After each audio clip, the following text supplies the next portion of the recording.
Welcome to That Carnivore Life. I'm Emily, and in today's episode, I'm going to be talking about some common mistakes that people make on carnivore that negatively affect the desired outcome that they have for the goals that they've set and or create just a general poor carnivore experience. Please go check out my other episodes using the videos tab on the main page of my YouTube channel. Before we jump in, I'd like to share this quote from Theodore Roosevelt. Believe you can, and you are halfway there. Okay, let's dive right in. These carnivore rookie mistakes are in no particular order, so they don't have a numbering system or a lettering system. This is a carnivore rookie mistake: underestimating how much you're going to eat. This is a common mistake that I have made and even just made only a couple of weeks ago. In underestimating how much you're going to eat, a couple of things happen. You don't buy enough food when you're out shopping and you then run out of food. Or you don't take enough food with you when you leave the house to go to work, to visit a friend, to go to school, to go on a road trip, to go camping. In both of these situations, you run out of food and you're either forced to fast for a while, or you end up purchasing something that isn't carnivore, that one might make you sick, or two is at least negatively going to affect you reaching your goals and the desired time frame that you would like to reach those goals in. Another carnivore rookie mistake is not reading the labels on foods. Now, if you're going to go buy a tray of steak, there's no need to read a label. But if that steak is marinated, you most certainly do. Honestly, I don't think there is a marinated steak out there that would be suitable for carnivore, so don't even bother. But there are some things like egg wraps or biltong or jerky. You definitely need to read the ingredients on those, and also drinks. Read the ingredients on those, even flavored water, because you will get caught out if you don't. By not reading the label of something you're about to purchase to consume, this can result in you consuming a form of sugar or consuming food that is going to make you sick. For example, sausages. There are plenty of sausages out there that are actually suitable on carnivore, but there are plenty more that contain a truckload of sugar and in hidden forms with hidden names. Another carnivore rookie mistake is not considering your drinks. Any and everything liquid form that you drink, you need to consider if they are carnivore compliant, and that includes your tea and your coffee. Most sparkling waters contain flavors, many of which are highly processed, even when claiming to be all natural and without artificial added flavors. Most teas and coffees are also going to contain sugars and other ingredients that aren't carnivore compliant. Another carnivore rookie mistake is undervaluing salt. By undervaluing salt, this can result in a negative imbalance in your electrolytes and result in a general feeling of poor. For me, this results in extreme tiredness, extreme lack of energy, and also headaches. And sometimes I feel a bit nauseous too. Another carnivore rookie mistake is not eating enough fat. This can result in not feeling satisfied, which can result in cravings,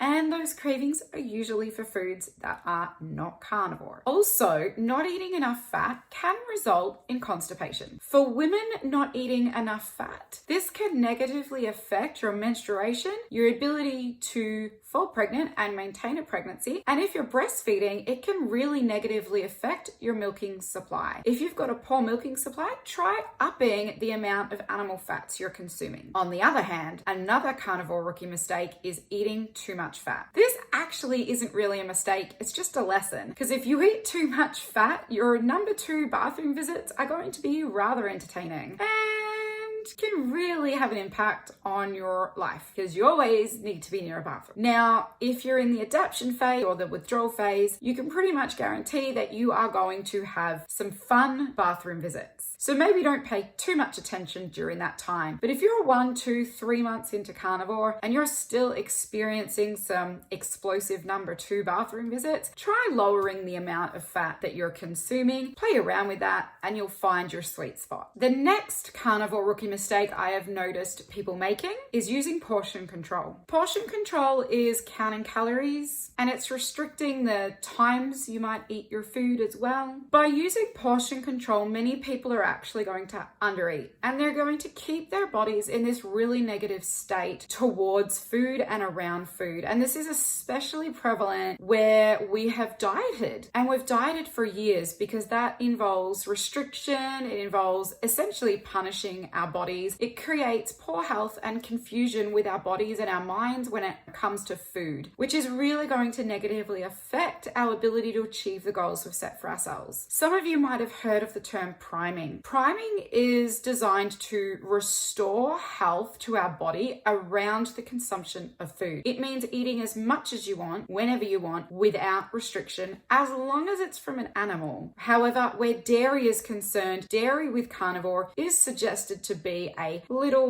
treat on the side. So a little bit more than a sprinkle of salt, but a little bit less than the amount of sauce you would have typically had with, say, a burger. So portion control is a carnivore rookie mistake. You don't need to control on a carnivore way of eating. Once you have used that priming and you've restored your body's health, your body will naturally tell you how much it wants to eat, and you'll be able to correctly interpret that signaling. The next carnivore rookie mistake I've noticed is frivolous dairy consumption, and this is certainly something that I have done. I started off with the little sprinkle or the spoonful of dairy, say cheese on the side, or the splash of heavy cream in one tea a day. Well, most recently I was having 6 to 8 cups of tea a day, all with a generous splash of heavy cream, and so I've actually cut cream out completely. I also had increased the amount of cheese that I was consuming, but a couple of months ago I cut that out. Being frivolous with your dairy consumption from most people will result in weight gain, and it's weight gain they're actually not wanting to gain, or inches if you're not using the scales. Also, for people with food addictions, dairy consumption can actually trigger those cravings for the foods that are unhelpful for their health, non-carnivore foods, for example. Another carnivore rookie mistake is poor or no planning ahead. And I also want to add in here, not having any on-the-go snacks with you or prepared. By not being prepared, this results in getting hungry and not having carnivore foods with you. And this can result in the consumption of foods that are not carnivore, which results in preventing you from reaching the goals you've set for yourself. If you're going to be out of the house for more than a couple of hours and you haven't just eaten a big steak before you've left the house for those couple of hours, you're probably going to want to have a carnivore snack with you. Okay, 2 more carnivore rookie mistakes left to discuss. One is not researching. Researching about carnivore, it helps you to stay focused on your goals. It helps you identify ways you can make this way of eating work for you instead of you working for it. Researching also helps you answer questions you or your loved ones have had about this way of eating, often called crazy or insane. And then the last carnivore rookie mistake I'm going to discuss in today's episode is not asking questions when dining out. This can result in a plate of meat being placed in front of you that has some form of coating on it, like breadcrumbs or a seasoning or a marinade or a rub or something, which often contains not just one but multiple forms of sugar, and also things that can make you feel unwell and that are not carnivore. All right, I can see you sitting there saying, thanks, Emily. Thank you for telling me all of the mistakes that I will make or could make or have made. So what now? Well, don't worry. I'm not going to leave you high and dry. To avoid carnivore rookie mistakes, I have some tips. 1, buy a little extra food than what you think you're going to consume. An extra tray of steak, an extra pack of ground meat. Buy a 24 pack of eggs instead of a 12 pack of eggs. Buy a pack of bacon so you can have it sitting there just in case. Always take a snack with you or know where you can get one, such as a packet of carnivore crisps or some ready to go hard-boiled eggs from places like Trader Joe's or Fred Meyer's. Look up the alternative names for sugar. In other words, do your researching, do your homework, know the alternative names, the multiple names for sugars, read your ingredient labels. If you don't know what a word means, Google it before you purchase it. And one of my personal favorite tips, if you're reading an ingredient list and there's multiple ingredients listed, it's probably not carnivore compliant. Just put it down. Don't even bother reading. If it is meat, look for an ingredients list. If there is one, read the ingredients. A lot of meat, like a tray of steak, isn't going to have ingredients. Sausages, bacon, certainly have ingredients lists, and you'd be surprised what you can find in there. If you're going to drink tea or coffee, drink them black or with a small splash of heavy cream. Don't add any sugars. Don't add any sugar-free sugars. That is still sugar. It's still going to spike a sugar response, and it is also going to contribute to cravings, and it might trigger you if you're an addict to food. Drink plain water or plain sparkling water. Salt your food. Don't be scared of salt. And if you realize you haven't had enough salt, maybe you're noticing the effects of a lower electrolyte balance, just stick some on your hand and lick it off, or on a spoon, or mix a little bit into some water, scull it, follow it with some plain water because it's pretty eel. Healthy fat consumption comes from the fat on your meat, such as on steak or chicken skin. It also comes from butter and a little bit in heavy cream. Sometimes your body is going to want more fat than at other times, so make sure you're listening to your body with that. Your number 2 bathroom visits is going to help you identify if you need to add or remove some fat in your consumption. Mind you, if you're in the adaptation phase, that's not going to be all that helpful, so just keep that in mind. The biggest focus of carnivore is to restore your health. It's actually not to lose weight or inches. So eat as much as you want, whenever you want, without restricting the amount, as long as it comes from an animal. Where dairy is concerned, if you're wanting to add some weight, have some dairy, drink the cream. Maybe don't restrict the dairy too much, but if you're wanting to remove some inches,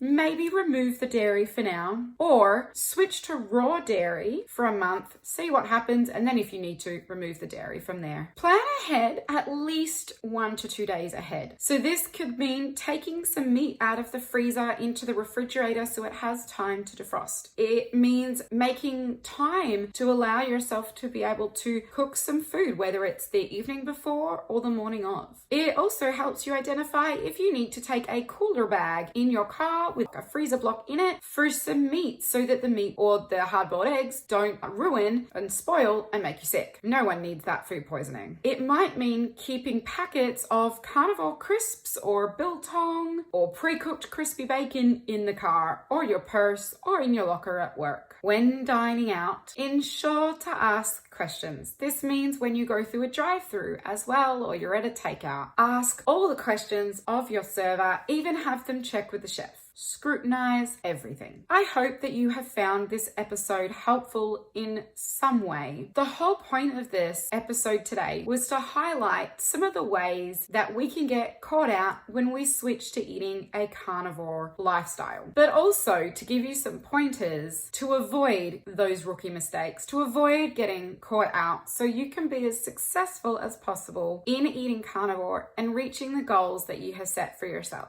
Please share this video with your loved ones. Please like this episode, subscribe to my channel, select the bell notification to be one of the first to be notified of future uploads, and please come find me on Instagram and follow me there. My Instagram is @carnivorelife.gram. I share daily snippets about what I eat and some other things focused around this way of eating. Thank you everyone for watching this episode. I hope you have a wonderful week. Bye, and I'll see you next time.